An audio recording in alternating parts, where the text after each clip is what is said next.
صدیق اکبر رضی اللہ تعالیٰ عنہ سے پوچھا گیا آپ کی سب سے زیادہ دلی 3 خواہشیں کیا ہیں؟ چلے میں ایک سوال آپ سے بھی کر لیتا ہوں جو یہاں موجود ہے کہ اگر آپ سے کوئی پوچھے the most favorite desires، اپنی خواہشات سوچے کہ اگر 3 خواہشات کوئی کہے کہ سب سے آپ کی زندگی کی سب سے اہم خواہشات کیا ہے تو چیک کرنا صدیق اکبر رضی اللہ تعالیٰ کی 3 خواہشیں دیکھو.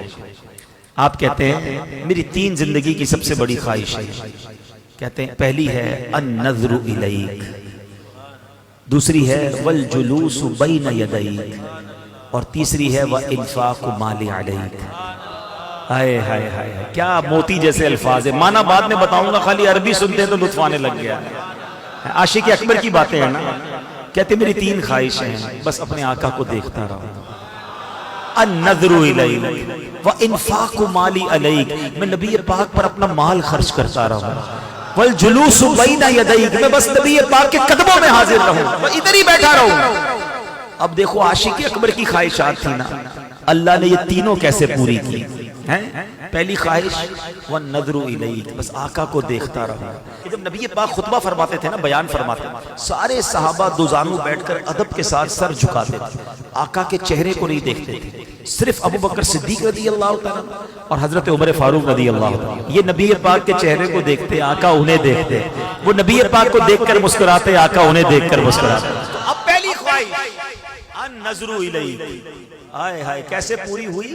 کتابوں میں ایک جملہ میں نے پڑھا کہ وہ عبادت جو صدیق اکبر نے غار ثور میں نبی پاک کے دیدار والی عبادت کی نا، جب آقا گود میں تھے. ٹرائی ٹو انڈرسٹینڈ، ذرا ریئلائز کرو، جب کوئی کسی کی گود میں ہوتا ہے دیدار کیسا ہوتا ہے.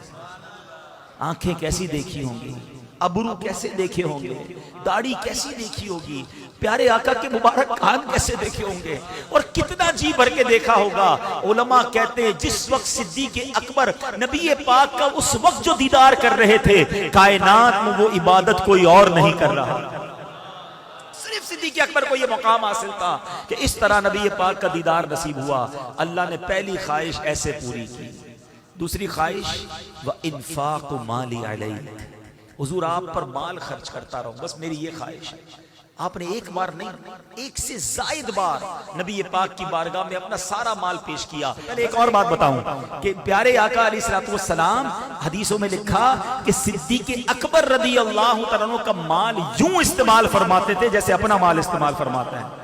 اتنی کلوزنس تھی کہ پوچھا نہیں جاتا تھا. نبی پاک صدیق اکبر کے مال کو استعمال فرماتے. اور وہ حدیث اللہ اکبر آپ فرماتے جس کا مضمون ہے جتنے لوگوں نے مجھ پر احسان کیا میں نے سب کا احسان چکا دیا، مگر ابو بکر نے جو مجھ پر احسان کیا ہے قیامت کے دن اس کا بدلہ میں رب سے لے کے اسے لوٹاؤں گا. اللہ اکبر، کس کس شان کو بیان کیا جائے. اللہ کے حبیب کی دعائیں کس طرح انہوں نے لی. ارے بلال حبشی سے کون محبت نہیں کرتا، ہمارے عاشقوں کے امام ہیں، مؤذن رسول ہیں، انہیں چھڑا کر کون لایا. امیہ جو تھا اتنا ظلم کرتا تھا، ابو بکر صدیق قریب سے گزرے، دیکھا بلال کو مار رہے ہیں، تپتی ریت پر لٹاتے ہیں. آپ نے اس کے مالک سے کہا کیوں تنگ کرتے ہو، یہ مسلمان ہو گیا ہے کیوں مارتے ہو. کہا ابو بکر تمہیں بڑا شوق ہے، خرید لو اسے. آپ نے بتاؤ کتنے پیسے لوگے. وہ تھوڑے پیسے بتاتا، آپ نے کہا اوکے. وہ اور پیسے بڑھاتا، آپ نے کہا ٹھیک ہے. وہ ڈیل ڈن کرتا، پھر پیسے بڑھا دیتا. وہ جتنے مانگتا رہا آپ بڑھاتے رہے. آخرکار ایک رقم پر فیصلہ ہو گیا. آپ نے جب پیسے دیے، امیہ پتہ ہے کیا کہتا ہے؟ کہتا ہے ابو بکر تم تو بڑے کاروباری تھے، تمہارے کاروبار کی میں نے بڑی باتیں سنی، تمہاری ڈیل بڑی زبردست ہوتی تھی. آج تم نے کیا کیا؟ جو مانگا تم نے دے دیا، بڑا مہنگا غلام خریدا ہے. اللہ اکبر. ابو بکر صدیق کہتے ہیں اے امیہ تم بلال کی قیمت کیا جانو، تمہیں کیا معلوم یہ کون ہے. ارے تم اس سے زیادہ مانگتے، میں تمہیں اتنے دیتا. جب خرید کر لاتے ہیں نبی پاک کے پاس، حضرت بلال کو آزاد کر کے لاتے ہیں، پیارے آقا کی بارگاہ میں پیش کرتے ہیں. حضور بلال آیا ہے، آپ کا سچا غلام آیا ہے، حضور آج آزاد ہو کر آیا ہے. اللہ کے نبی کیا کہتے ہیں؟ اے ابو بکر تھوڑے میرے پیسے بھی ملا لو. بلال کو آزاد کرنے میں جو تم نے رقم خرچ کی ہے، میرا مال بھی اس میں شامل کر لو. صدیق اکبر کہتے ہیں حضور میرا مال آپ ہی کا تو ہے، حضور میرا سب کچھ آپ کا ہے. اللہ اکبر. کیا کیا کارنامے بیان کروں صدیق اکبر رضی اللہ تعالی عنہ کے. سنو تیسری خواہش والجلوس بین یدیک. کہتے حضور میری تمنا ہے کہ بس آپ کے قدموں میں زندگی گزرے. زندگی تو گزاری مگر جب وفات کا وقت قریب آنے لگا، آقا تو تشریف لے جا چکے تھے نا دنیا سے ہیں، مگر صدیق اکبر رضی اللہ تعالیٰ عنہ نے وصیت کیا کی، کہتے دیکھو جب میرا وصال ہو جائے نا تو میری میت کو نبی پاک کی بارگاہ میں لے جانا، روضے کے سامنے رکھ دینا اور یہ کہنا کہ حضور ابو بکر حاضر ہے، اگر اندر سے اجازت مل جائے تو ساتھ دفن کر دینا، اجازت نہ ملے تو جنت البقیع میں دفنا دینا۔ یہاں ایک بڑی باریک سی بات ہے، عقیدے کی بات کر دوں، یہ تو وصیت صدیق اکبر نے کی کتابوں میں لکھا، صحابہ نے کیوں عمل کیا؟ کیونکہ صحابہ جانتے تھے کہ حضور مزار میں حیات ہیں، سارے صحابہ کا اس وصیت پہ عمل کرنا کہ حضور سنتے بھی ہیں، جانتے بھی ہیں، دیکھتے بھی ہیں، تو زندہ ہے واللہ، تو زندہ ہے واللہ، میرے چشم عالم سے چھپ جانے والے اے عاشقو تمہیں مبارک ہو، یہی صحابہ کا عقیدہ ہے۔ صدیق اکبر کا بھی یہی عقیدہ ہے، ورنہ وصیت کیوں کرتے؟ کہتے مزار پہ لے جانا، عرض کرنا حضور آپ کا یار حاضر ہے، ابو بکر حاضر ہے، اجازت دیں تو اندر دے جانا ورنہ بقیع میں دفنا دینا۔